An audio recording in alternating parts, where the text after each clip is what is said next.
When the Duke of Xi asked the meaning of good government, the master answered, "The near are happy, and the distant attracted." Interesting. The near are happy, so that must mean your populace, people in your town or district. And the distant are attracted, meaning maybe that they'll immigrate. So I thought that was interesting. And maybe that means that they won't go to war with you. You've got good diplomacy going. Okay, now on to book 14, chiefly concerning government and certain rulers. Chapter 3, the master said, "The scholar whose regard or reputation, the scholar whose reputation is his comfort, is unworthy to be deemed a scholar." I think that's fairly self-explanatory. A scholar is someone who is supposed to be actively learning and participating in perhaps progressing society by finding new knowledge or doing research or whatever. They're not supposed to be sitting in their comforts, in their reputation. Okay, now into chapter 13. The first part of this, well, here, let me set it up. So, a guy asks him, what constituted the character of the perfect man? And he mentions a few people from the time and saying, well, if you had the skills of this person, if you have the purity of this person, the courage of this person, then you might be a perfect man. But then he says, forget all that. And then he says this. Let him, when he sees anything to his advantage, think whether it be right. Think whether it be right. So you have to think about, you have to have morality, whether something is, whether you should take it or not or whatever. When he meets with danger, be ready to lay down his life. Okay? However long-standing the undertaking, let him not belie the professions of his whole life. What does that mean? Does that mean that he should eventually work at some kind of job? That he shouldn't stay away from the professions his whole life? I'm not sure what that means. Then he too may be deemed a perfect man. All right. Okay, chapter 21. The master said, "He who speaks without modesty will perform with difficulty." So if you overboast your ego, if you promise more than you can, then you will have a hell of a time meeting that. It reminds me of that famous phrase about under-promise, over-deliver. You certainly don't want to do the other way around. You don't want to over-promise and under-deliver. You want to do the opposite. So Confucius has that here too. Okay, chapter 25. The master said, "The men of old studied for the sake of self-improvement. The men of the present day study for the approbation of others." And I think that means status. So the men of old studied for the sake of self-improvement. So they became scholars because they wanted to pursue knowledge. They had genuine blank spaces in history and things like that they wanted to learn about. And so they wanted to pursue those things. Today, people study because they're looking for status. They're looking for, the whole movement about everyone's supposed to go to college, get a degree. If you don't have an undergraduate degree, then you're worthless, and all that kind of stuff. Or also, you can even expand it to mean about pursuing anything popular. Why you're pursuing something is just because everyone else is doing it. So that's what I think that's a good quote there. Okay, chapter 36. Someone asked, "What do you think about the principle of rewarding enmity with kindness?" So enmity is like being a criminal or wronging people. "With what, then, would you reward kindness?" asked the master. "Reward enmity with just treatment, and kindness with kindness." That's pretty good. You may know about, I don't know, what would you call it, a political movement, or there's an idea about that we have to, some people call it like hugging criminals, that the criminals, they didn't really mean to do it, or they had bad childhoods, or their circumstances dictated they had to break into the bank, and there's all kinds of things to essentially remove the blame or remove that the individual decided to commit the crime knowingly, and instead that we should be nice to them and all these kind of things. Less jail time, all this kind of stuff, right? So interesting that Confucius talks about that. And says that if we do these things to those who break the law, what do we do with people who do not break the law? And so he says, so forget that.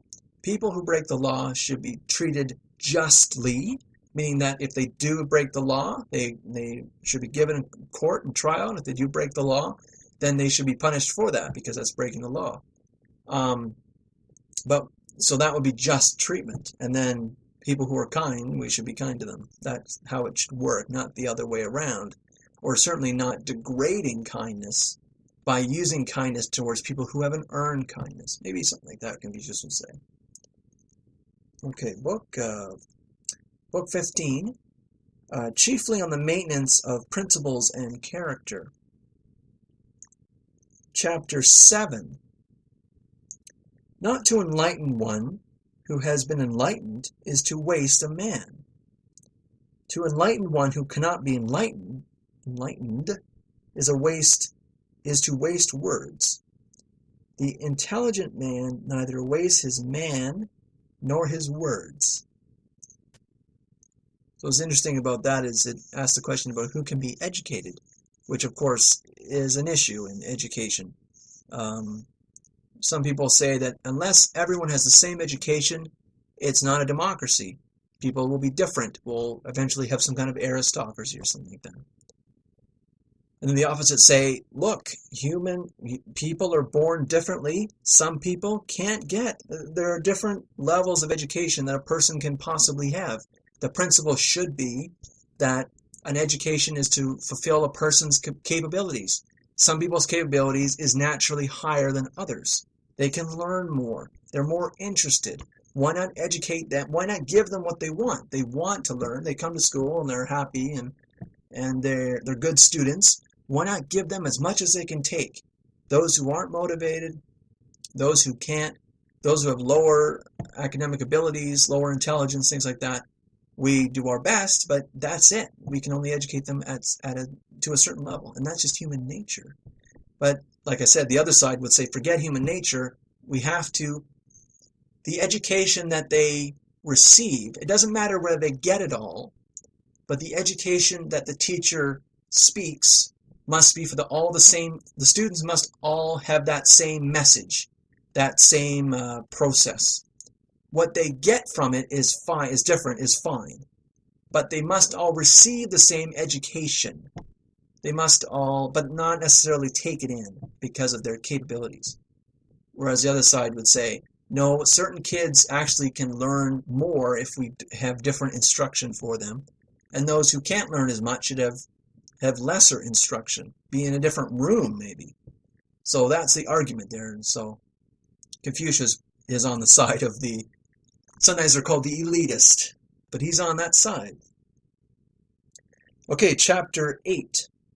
The master said, the resolute scholar and the virtuous man will not seek life at the expense of virtue. Some even sacrifice their lives to crown their virtue. So to me that speaks of the quality of life. Okay, chapter 17. The master said, the noble man takes the right as his foundation principle, reduces it to practice with all courtesy, carries it out with modesty, and renders it perfect with sincerity. Such is the noble man. Oh, that was pretty good. Okay, chapter 20. The master said, the noble man seeks what he wants in himself. The inferior man seeks it from others.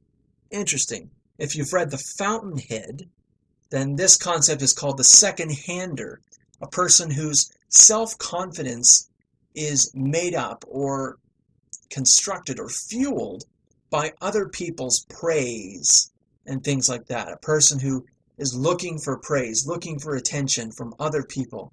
They can't be alone. It drives them crazy things like that, versus what Confucius says is the noble man is the one who is, I want to say, self-contained, or at least has everything that he needs in himself in terms of his competence. He doesn't require other people to praise him every day, or even every month, or even every year. He can be left alone, and he can pursue his interests. He doesn't require other people's praise. Okay, chapter 22. The master said, "The wise man does not appreciate a man because of what he says, nor does he depreciate what he says because of the man." This is a good one. This is a very good quote. The wise man does not appreciate a man because of what he says. And I think what he means by that is that talk is cheap, maybe. So we'll wait. So yes, he espouses some view, but we'll see how he actually lives his life, whether he actually believes in what he says. And the second part is here, nor does he depreciate, as in think lower, nor does he think lower of what he says because of the man. So some person you think has bad ideas, like Karl Marx or Hitler or someone like that, just because they're a man, even just because of who they were, Hitler or whatever, doesn't mean that you might learn something from them. They might have gotten, Karl Marx may have gotten something right in his economic analysis of capitalism, for example, right? But just because of what they've done in their life, it doesn't mean that they may have not something to learn from. So that would certainly get away from it would certainly argue with any need to censorship or to burn books that were written by a certain author. Chapter 23. Do not do to others what you would not like yourself. Well, we've heard that a million times, haven't we? There's the golden rule. I just thought I'd include that.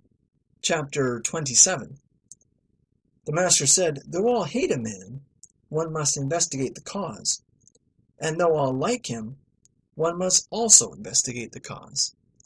This is another really good quote from Confucius, and especially for today.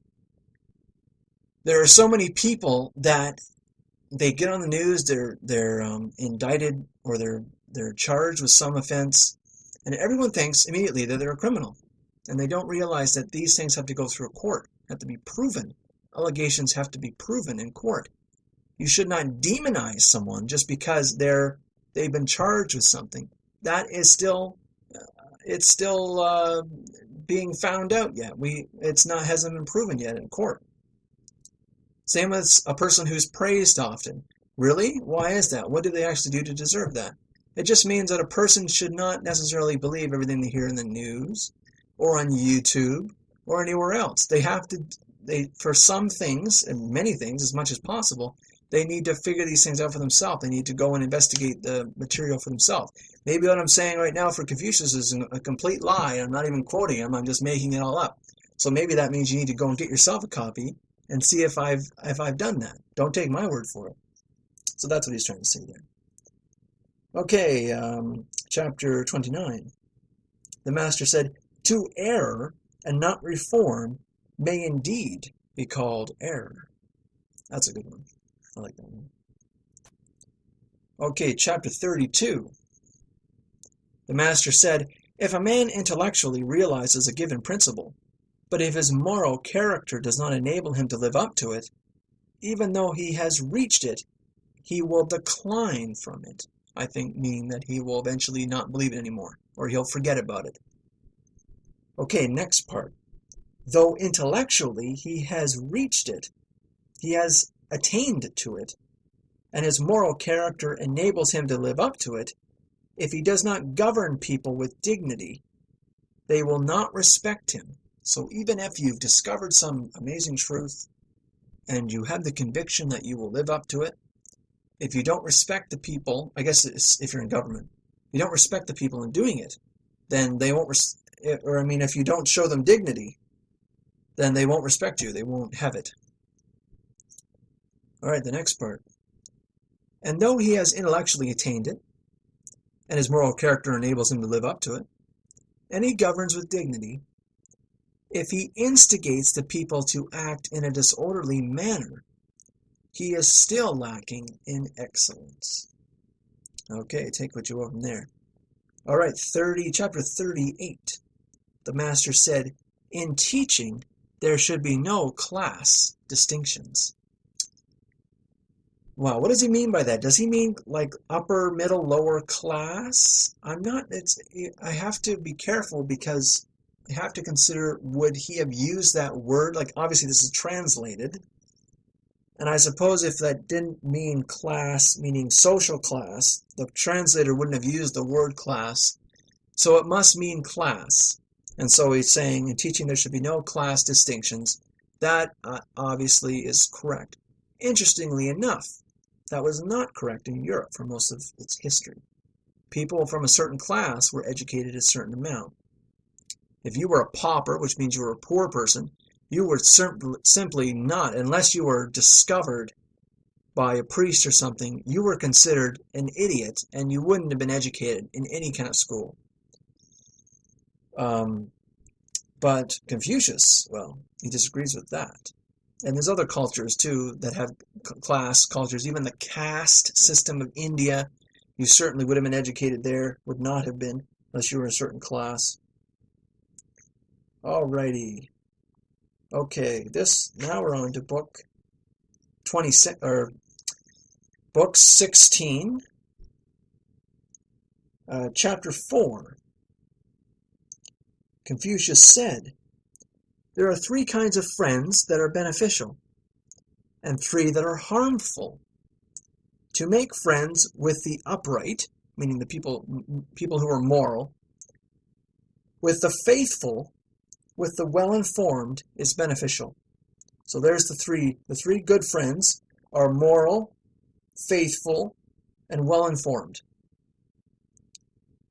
Okay, here are the harmful friends. With the plausible, maybe that means that you don't really know if they're your friends or not. They're temporary, maybe. Temporary, plausible. The insinuating, a person who would provoke doubt or suspicion, I guess, to you. And the glib. The glib are people who are slick and slippery in character. So those are the harmful friends. So I thought that was interesting. Chapter 5, here's similar to the previous one. There are 3 ways of pleasure seeking that are beneficial, and there are 3 that are harmful. So here's the 3 beneficial ones. Refinements of manners and music. To seek pleasure in discussing the excellences of others. So that would mean that you'd be talking about people who were heroes or that were virtuous. You'd be talking about those people. Not necessarily celebrities. You'd be talking about people who are virtuous. And then the 3rd one is to seek pleasure in making many worthy friends. And of course you know what he means by friends in that context. Okay, here are the bad ones. Here is the bad pleasure seeking. Unbridled enjoyment, which means that you go all out, unbridled, no restraint, you go all out, you get yourself, drunk and ridiculous. To seek pleasure in looseness and gating. Gating would mean that you'd wander around aimlessly, you'd just be in a stupor. And then the 3rd one is to seek pleasure in conviviality, which means you party. It's all kind of the same thing, really. Unrestrained. That's the common thread there. Okay. Chapter 10. Confucius said, the wise man has 9 points of thoughtful care. In looking, his care is to observe distinctly. In listening, his care is to apprehend clearly. In his appearance, his care is to be kindly. In his manner, his care is to be courteous. In speaking, his care is to be conscientious. In his duties, his care is to be earnest. In doubt, his care is to seek information. In anger, he has a care for the consequences. And when he has opportunity for gain, his care is whether it be right. That's a good one. All right, this is the last book. Okay, book 17. Recording unsuitable calls and sundry maxims. Chapter 3. The Master said, "It is only the very wisest and the very stupidest who never change." Interesting. Why might that be? The wisest, the very wisest would never change because they have the answer, they have the truth. The very stupidest never change because probably because they think they have the truth too. Okay, book 18. Chapter 8. This is the last part of chapter 8. It says here, "But I am different from these. With me there is no inflexible thou shalt, or thou shalt not." Inflexible. What's very interesting about that is because, of course, you think of Christian morality. There is thou shalts that are set in stone. But here Confucius says, I'm not like that. There is a context to my morality. There are flexible thou shalts and thou shalt nots. Okay, this is the last book, and this is this is book 20, concerning right government. This is chapter 2. This is a long one, but it's a good one. A bunch of people talking here. Zhu Chang inquired of Confucius, saying, "How should a man act to achieve the proper administration of government?" The master replied, "Let him honor the 5 good and banish the 4 bad rules. Then he will be worthy administrator." "What is meant by the 5 good rules?" asked Zhu Chang. "That the ruler," replied the master, "be beneficent without expending the public revenue, that he exact service without arousing dissatisfaction, that his desires never degenerate to greed, that he be dignified but without disdain, and that he be commanding but not domineering." "What is meant by beneficence without expenditure?" asked Zhu Chang. The master replied, "To benefit the people by the development of their natural resources. Is not this a public benefaction without expense to the revenue? If he selects suitable works to exact from them, who then will be dissatisfied? If his desires are for the good of others, and he can secure it, how can he be greedy? The wise ruler, without considering whether the persons concerned are many or few, or the affair small or great, never permits himself to slight them. Is not this to be dignified without disdain? The wise ruler arrays himself properly in robe and cap, and throws a nobility into his looks, so that men looking upon him in his dignity stand in awe of him. And is not this commanding without being domineering?" "What is the meaning of the 4 bad rules?" asked Zhu Chang. The master replied, "Putting men to death without having taught them their duty, which may be called cruelty. Expecting the completion of works when no warning has been given, which may be called oppression. Remissness in ordering and then demand for instant performance, which may be called robbery. And likewise, when giving rewards to men, offering them in grudging fashion, which may be called being merely an official." And that's the last for my notes on Confucius, or the good quotes, I mean. Leave any comments, any other quotes you thought were interesting, any of the ones that I said that were interesting. Perhaps you had some other, perhaps you could derive other meanings from some of the quotes that I mentioned. Please leave them in the comments. Let me know if you like these formats. There's all kinds of books that I make notes in, and so ones that I think are really worthwhile I will do a video in, but if you have any recommendations, just let me know.